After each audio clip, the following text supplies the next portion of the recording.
You know, there's something I've been thinking about lately. Have you ever started an exercise routine? Maybe a walk around the neighborhood, a morning stretch, or even a yoga class, and felt a little twang in your knee or a ping in your shoulder that made you think, maybe this isn't right for me anymore? I've been there too. And here's the thing. Staying active is one of the best ways to keep our bodies strong, our minds sharp, and our spirits high as we age. But not all exercises are created equal, especially after 60. Some moves that worked for us years ago might actually do more harm than good now. That's why today, we're talking about 4 common exercises that could be putting unnecessary strain on your joints and the simple, joint-friendly swaps you can try instead. Now, I'm not here to scare you away from moving your body, quite the opposite. My goal is to help you feel confident about staying active, so you can keep doing the things you love, gardening, playing with grandkids, traveling, without pain holding you back. Let's start with the first exercise you might want to rethink. 1. Deep squats and the chair squat solution. Raise your hand if you've ever been told, squats are great for building leg strength. Pauses, chuckling. Oh, I've heard it too. And yes, squats can be wonderful if they're done with proper form and depth. But here's the catch. Deep squats, where you lower your hips far below your knees, can put a lot of stress on the knees and lower back, especially if you're dealing with arthritis or balance concerns. Instead of risking strain, let's try a chair-assisted squat. It's safer, gentler, and still works those important leg muscles. Here's how. Stand in front of the chair, feet hip-width apart. Slowly lower yourself down, just until your hips touch the seat. No need to go further. Then, press through your heels to stand back up. See, you're still building strength, but you're in control. My friend Margaret switched to these last year, and she told me, I can finally get in and out of the car without groaning like an old door hinge. 2. Traditional sit UPS and the core-friendly swap. Next up, sit-ups. Now, I'll admit, I used to do these every morning in my 40s, trying to keep up with the grandkids. But here's the problem. Traditional sit-ups, where you pull yourself all the way up to your knees, can strain your neck, tug on your lower back, and even put pressure on the spine. For those of us with osteoporosis or weakened core muscles, this can be risky business. Instead, let's try a pelvic tilt. It's subtle but powerful. Gently press your lower back into the floor, engage your core, and tilt your pelvis upward, like you're trying to flatten a small pillow under your back. Hold for a few seconds, then release. You can even add a small pillow under your head for neck support. This move strengthens your abdominals without the strain. And bonus, it's a great way to warm up before a walk. Now, these are just the first 2 swaps, simple changes that can make a world of difference. But here's what I want you to remember. It's not about giving up on movement. It's about adapting it to serve the body you have today. Because the goal isn't to push through pain. It's to stay active, joyful, and independent for years to come. In a moment, we'll talk about 2 more exercises to approach with caution, including one that might surprise you, and the easy alternatives that'll keep you moving safely. But first, let's take a quick stretch break. Shake out those arms, roll your shoulders back, and I'll meet you right here. Welcome back. I hope you took a moment to stretch, maybe even tried that pelvic tilt while you were waiting. Now let's dive into the next 2 exercises that might be sneaking into your routine, and the kinder, gentler swaps that'll keep you feeling strong and safe. 3. Overhead presses with heavy weights and the wall push-up alternative. First up, overhead presses.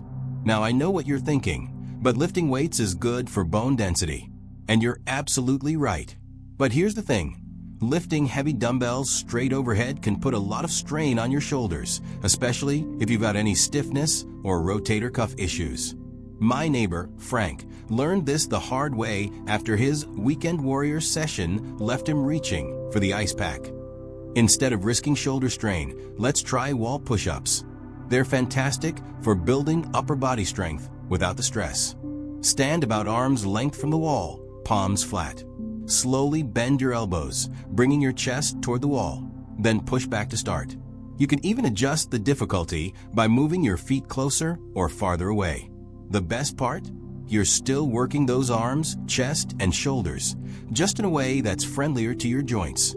Frank's been doing these for months now, and he says, I can finally lift my granddaughter's carry-on suitcase without wincing. 4. High-impact jumping jacks and the seated marching solution. Now let's talk about an exercise that might surprise you. Jumping jacks. They're a classic cardio move, right? But all that bouncing and jarring motion can be tough on knees, hips, and even your pelvic floor, especially if you're dealing with arthritis or balance concerns. My friend Gloria loved her morning jumping jacks until she realized they left her knees feeling like creaky hinges all day. Instead, let's try seated marching. It's a low-impact way to get your heart rate up while staying stable. Sit toward the front of the chair, engage your core, and lift one knee at a time, like you're marching in place. Swing your arms gently for extra movement. Want to make it a bit more challenging? Add light ankle weights or hold on to soup cans. Gloria switched to this and told me, I still break a sweat, but now I can dance at my grandson's wedding without worrying I'll pay for it tomorrow. Now, I'll be honest, when I first heard about swapping jumping jacks for seated marches, I thought that's too easy. But here's the secret. Easy doesn't mean less effective. It just means smarter. Our bodies change as we age, and that's okay.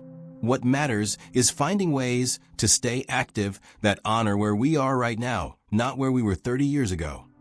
You know, I've had so many conversations with folks who say, I'm just afraid to move anymore. What if I hurt myself? And I get it.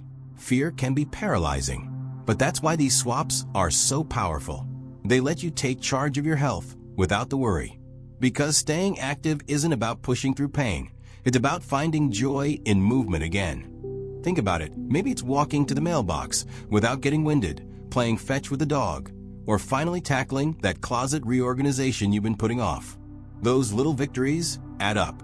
And the best part? You're not in this alone. We're all figuring it out together, one gentle step at a time. Now, we've covered 4 exercises to rethink, but before we wrap things up, I want to share one last tip that ties all of this together.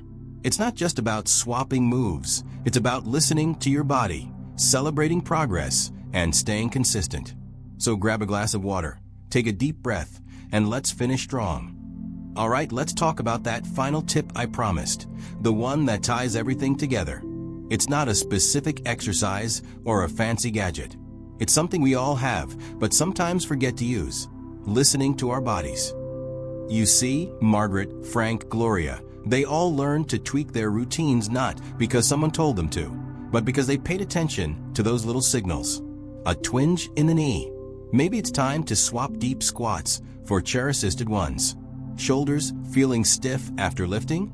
Let's try wall push-ups instead. It's not about stopping, it's about adjusting. And that's where the magic happens. Now, I know change can feel daunting. Maybe you're thinking, but I've always done sit-ups. Or jumping jacks were my go-to. And that's okay. Honor what's worked for you. But also give yourself permission to try something new. Like my buddy Carl, who swapped his morning jog for swimming when his knees started talking back. He said, turns out I love the water. I just needed to stop fighting what wasn't working anymore. So let's recap, gently, like we're chatting over tea. First, trade deep squats for chair squats to protect those knees. Second, swap sit-ups for pelvic tilts to spare your back. Third, try wall push-ups instead of heavy overhead presses to keep shoulders happy. And fourth, march seated instead of jumping to save your joints. Simple shifts, but powerful. And the best part? Every single one of these moves still counts. You're still building strength, flexibility, and confidence, just in a way that loves your body back. Now, I want you to promise me something. The next time you're tempted to push through pain or stick with a move, because it's always worked, pause. Take a breath. Ask yourself, is this serving me now? And if the answer's no, that's not failure. That's wisdom. That's growth. I'd love to hear from you in the comments. Have you tried any of these swaps? Did you discover a joint-friendly exercise that's become your new favorite? Share your stories, because your experience might be exactly what someone else needs to hear. And if you found this helpful, do me a favor. Hit that like button and subscribe to the channel. It helps us create more content that supports you in living vibrantly, no matter your age. Remember, aging isn't about losing strength. It's about rediscovering it in new ways. It's about tending to your body like a cherished garden, nurturing what's there, pruning what isn't working, and celebrating every bloom. So keep moving, keep adapting, and most importantly, keep finding joy in what your body can do. Here's to you, to strength, to flexibility, and to a life that keeps getting richer. Thanks for spending this time with me. Now go out there and show the world what 60 and beyond really looks like.